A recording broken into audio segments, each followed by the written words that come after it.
Moi bo día. En primeiro lugar, quixera enviar un saúdo fraterno ás persoas que nos acompañan na tribuna de convidadas. Son representantes de familias represaliadas e de entidades de defensa da memoria histórica. Persoas que son fillas do terror, netas do medo e do silencio, e que hoxe son voces rexas, valentes e orgullosas.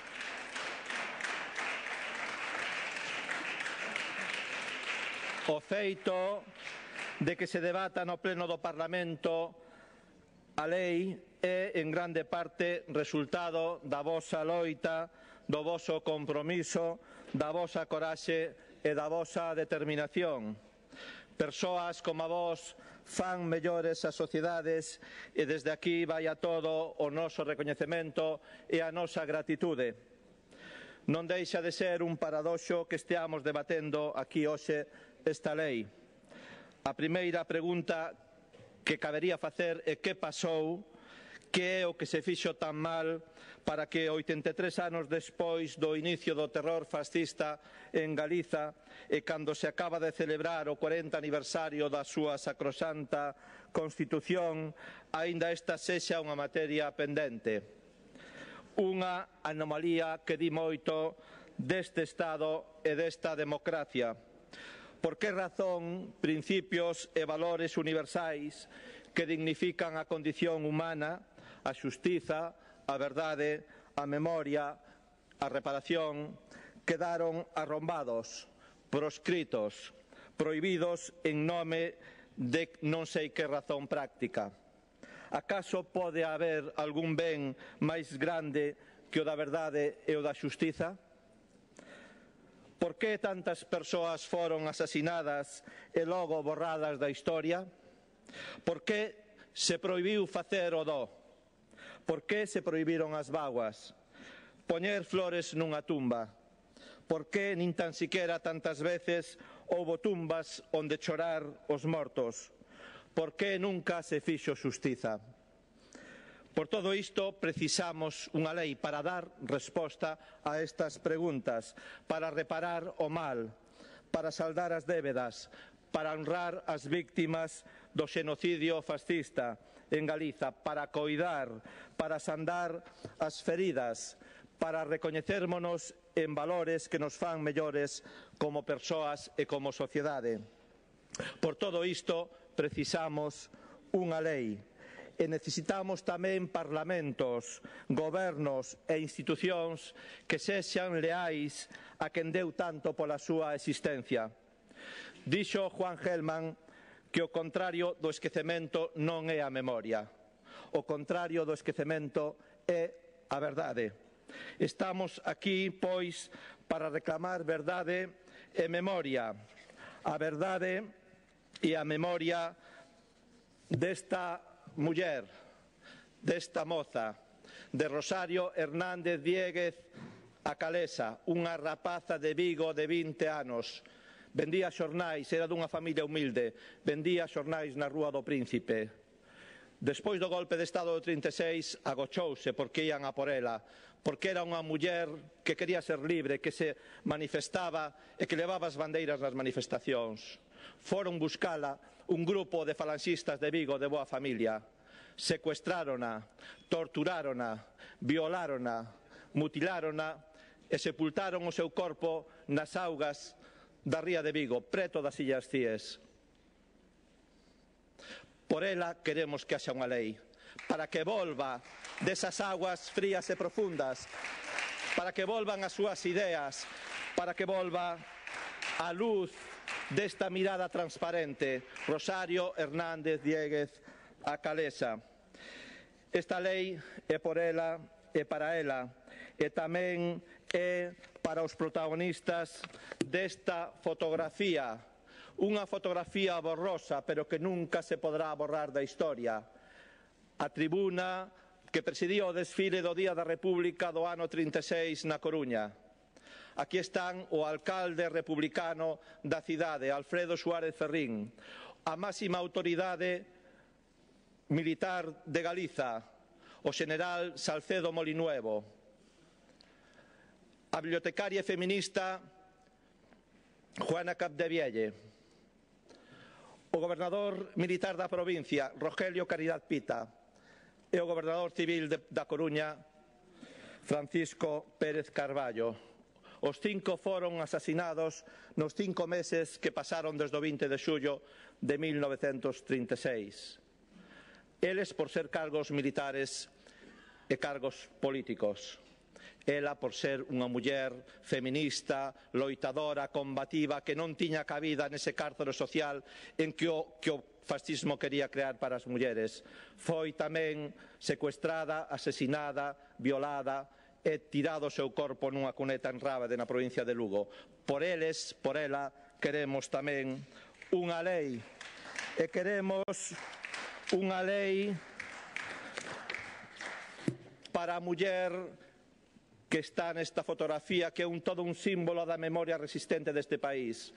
Unha mestra republicana de Vilagarcía, Juana Otero, foi levada ao cuartel dos falanxistas, foi rapada e tatuada na fronte con nitrato de plata coas siglas UHP, Unidos Hermanos Proletarios. Ela quixo facer esta fotografía para que quedase para a historia, porque hai moi poucas fotografías de mulleres vexadas, de mulleres rapadas e de mulleres tatuadas. Esta fotografía é un xigantesco documento da memoria resistente da Galiza. Por Juana Otero queremos tamén unha lei. Queremos unha lei por quen fixo estas imaxes de denuncia do terror fascista en Galiza, Atila en Galiza, Galiza mártir por Castelao, porque Castelao aínda está nos papéis do réxime como separatista, como republicano, como traidor, e nunca foi reparado ese expediente que o condenou, que o multou e que o condenou ao desterro. Por Castelao tamén queremos unha lei, e queremos unha lei por Cinta Rei, fotografada ao lado deste piñeiro, nun lugar que xa non existe, o piñeiro da Caeira, onde fusilaron o 12 de novembro do 36 o seu fillo, a Víctor Casas Rei, dirixente do Partido Galeguista en Pontevedra. E quen lle fixo esta fotografía, que é tamén un descomunal monumento da memoria resistente, foi nada máis e nada menos que Amalia Álvarez Gallego. E fíxolle ela nese lugar onde mataran tamén o seu home, Alexandre Bóveda. Por estas mulleres polas que quedaron tamén necesitamos e queremos unha lei da memoria histórica galega. Miren, esta lei pretende rendir tributo a todas estas persoas, a miles de persoas que foron asasinadas, torturadas, encarceradas, violadas, extorsionadas, multadas, depuradas, desterradas e condenadas ao exilio, ao ostracismo, á anulación e a desaparición. Este é un texto legal solidamente fundado no ordenamento xurídico internacional, no Pacto Internacional de Dereitos Civis e Políticos suscrito polo Estado español no ano 77, 3 meses antes da aprobación da Lei de Amnistía. Tamén baseado na resolución da Comisión de Dereitos Humanos da ONU do ano 2004, que establece a obriga dos Estados de adoptar medidas eficaces para loitar contra a impunidade e para garantir o dereito inalienável a verdade, o dereito de lembrar e o dereito de saber. Un texto tamén inspirado no informe realizado por o relator da ONU no ano 2014, Pablo de Greiff, que estableceu claramente o marco das políticas públicas da memoria que teñen que ter como obxectivos a procura da verdade, da xustiza e da reparación. Para iso é esta lei. Un proxecto de lei tamén que bebe dos avances da legislación autonómica aprobada na última década e das experiencias máis avanzadas que se desenvolveron en Euskadi, en Navarra, en Cataluña, en Andalucía, en Aragón, en Valencia, en Baleares, que aprobaron leis tamén das que bebe este texto. Con esta bagaxe e coa participación e as achegas de numerosos colectivos e persoas, tendo en conta tamén as propostas da Iniciativa Galega pola Memoria, fixemos esta proposición de lei que traemos hoxe para o seu debate e para a aprobación da súa tramitación. Somos conscientes de que un punto de partida que se pode enriquecer con achegas, con propostas e ideas de todos os grupos na tramitación parlamentaria. Un proxecto de lei que deseña un programa de actuación co máximo rango institucional, cos medios necesarios para desenvolver unha política pública da memoria galega sobre a realidade do que aconteceu aquí no noso país, na nosa propia historia do terror fascista e tamén a nosa historia de resistencia que a houbo e de solidariedade.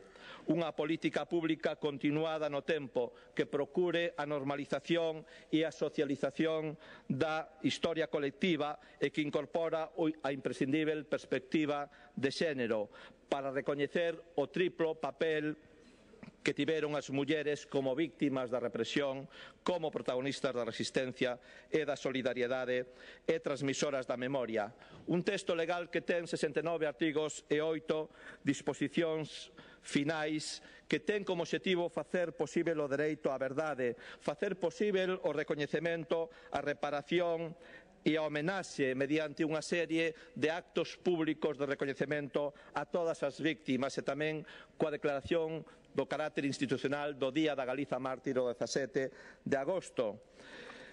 Tamén unha lei para lograr a identificación e a protección de bens e documentos da memoria histórica galega, a preservación e dinamización de espazos e itinerarios da memoria, comezando por o lugar central máis simbólico da memoria galega, que é a illa de San Simón, que non pode ser un parque de saraos, festas e divertimentos varios, ten que ser o espazo central da memoria histórica colectiva, tamén da resistencia e da solidaridade. Queremos esta lei para facer un estudo sistemático dos bens expoliados, para garantir a devolución o patrimonio público dos bens expoliados pola familia Franco. Proclamar na lei que é unha verdade histórica incontestável que o Pazo de Meirás, a Casa Cornide e as estatuas de Abraham e Isaac son bens públicos do pobo galego roubados pola familia Franco. Unha verdade histórica indiscutível, por moito que unha xustiza española con demasiados resabios franquistas queira negalo. E para acabar coa vergoña dun Pazo de Meirás convertido no parque temático do franquismo e co sentido de ver como os Franco gozan e negocian con bens roubados mentres demócratas como o investigador Carlos Babío ou o grupo de demócratas 19 de Meirás, protagonistas da ocupación simbólica do Pazo o 31 de agosto de 2007, que están aquí tamén representados nesta tribuna, como eles se sentan no banquillo dos acusados e piden para eles máis de 300 anos de cadea. O mundo, a xustiza e a verdade ao revés. Todo o noso apoio para Carlos Babío, para os 19 de Meirás e tamén a nosa exixencia ao Goberno Central de que dunha vez por todas tramite o acordo deste Parlamento para a recuperación do Pazo de Meirás. En fin, este texto tamén ten unha serie de disposicións adicionais que promoven e procuran a nulidade dos xuizos, a anulación das sentencias e o exercicio da xurisprudencia en delitos de lesa humanidade que non prescriben nunca e que se poden perseguir sen ningún tipo de límite. Así o establece a xurisprudencia internacional. Facémolo porque estamos convencidos dos beneficios que reporta o exercicio libre, consciente, cívico da memoria colectiva, da súa necesidade para construir unha sociedade máis cohesionada, para artellar unha democracia máis forte, para forxar unha Galiza dona do seu destino, celebrando a quen deu a vida por ela, para impugnar as mentiras construídas en décadas baixo terror, baixo silencio, baixo medo. Aquí en Galiza, onde non houbo bandos nin houbo guerra, só houbo aniquilación sistemática, programada, de quen defendía a democracia, a república, a xustiza social e os dereitos nacionais do noso povo, aniquilaron a mellor xeración da historia do noso país. Esas mentiras que falaban e que seguen falando, seguen mentindo en papéis oficiais de mortes por hemorraxia interna como eufemismo macabro do terror xenocida. Hai quen quere pasar esta páxina amarga e incómoda, mas négase a que se coñeza a verdade e se repara o mal. Pero a historia está aí, nin se pode berrar, nin se pode negar, nin se pode ocultar. Ese é precisamente o perigo agora que o fascismo volve petar nas portas de Europa, nas portas tamén do noso país, e ten poderosos aliados. Hai quen fala de superar o pasado, mas nunca pediu perdón, que é o primeiro paso de verdade para superalo. Hai quen quere pechar feridas, mas non as ten. Quen de verdade ten dereito a decidir se están pechadas as feridas son as persoas que seguen sofrindo as secuelas do terror, do medo, do silencio e do esquecemento, que sufriron durante a ditadura e seguen sofrendo agora.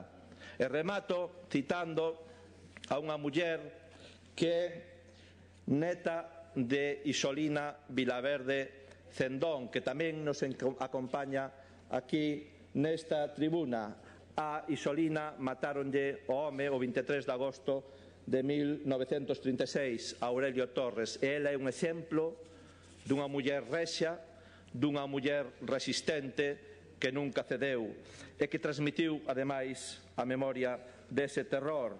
Deixounos dito a súa neta, que tamén é un símbolo desa Galiza que non quere esquecer, María Lores, o seguinte: a memoria é o ben máis prezado que temos. Sen memoria non somos nada. Cada un de nós é o que é pola historia que ten detrás. Se esquecemos, perdemos parte da nosa vida e non sabemos quen somos. Ter memoria é un acto de vontade. Temos memoria porque queremos tela. Temos dereito e, sobre todo, temos a obriga de non esquecer. Gracias, señor Bará.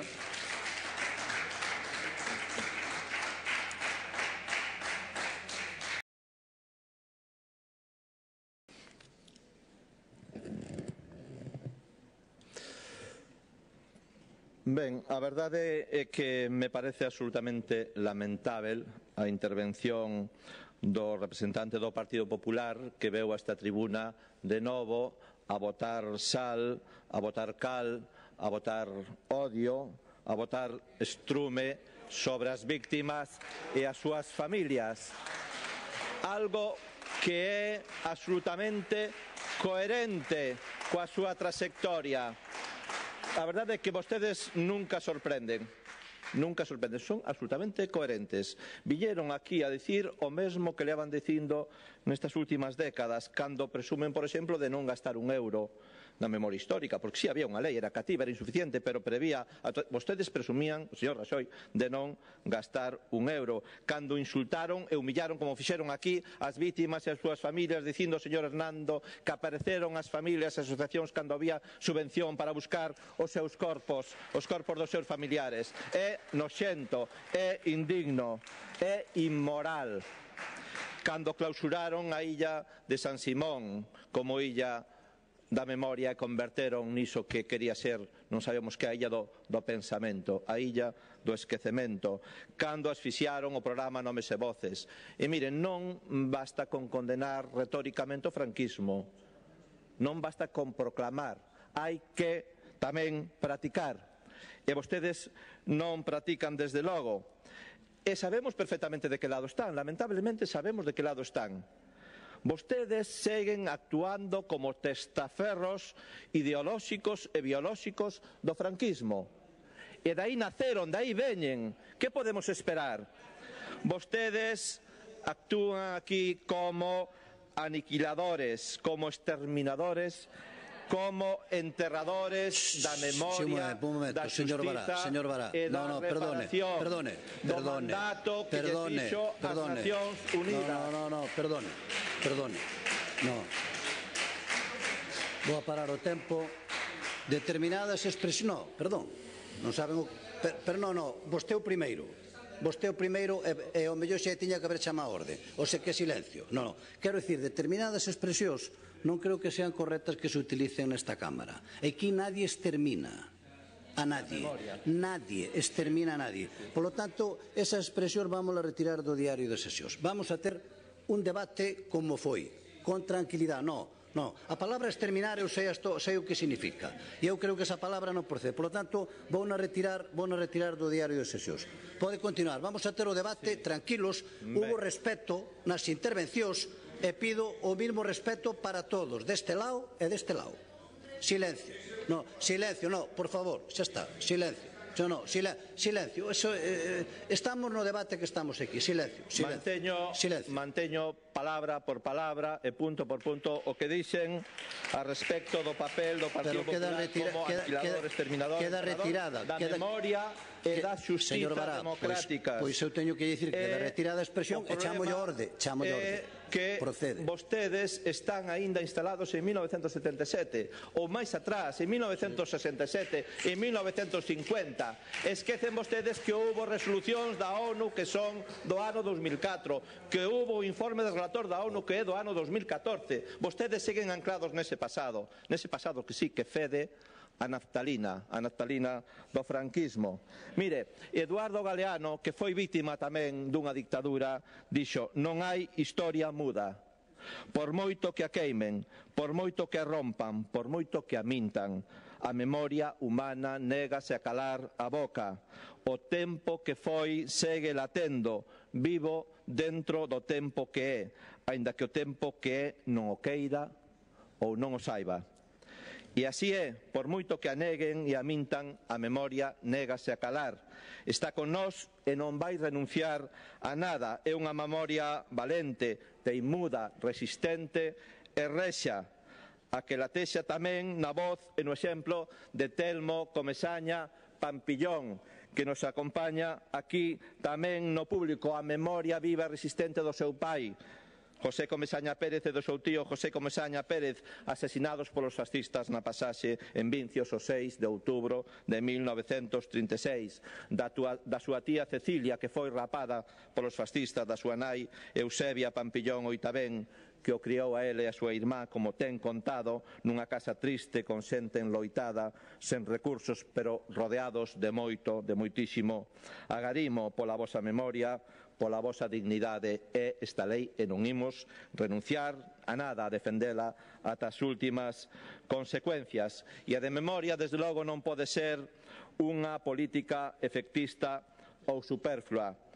E digo tamén a respecto de quen non fixo o que tiña que facer en tantas décadas de suposta democracia. Aínda que sexa incómoda, ten que ser unha prioridade, un programa de actuación valente, decidido e audaz.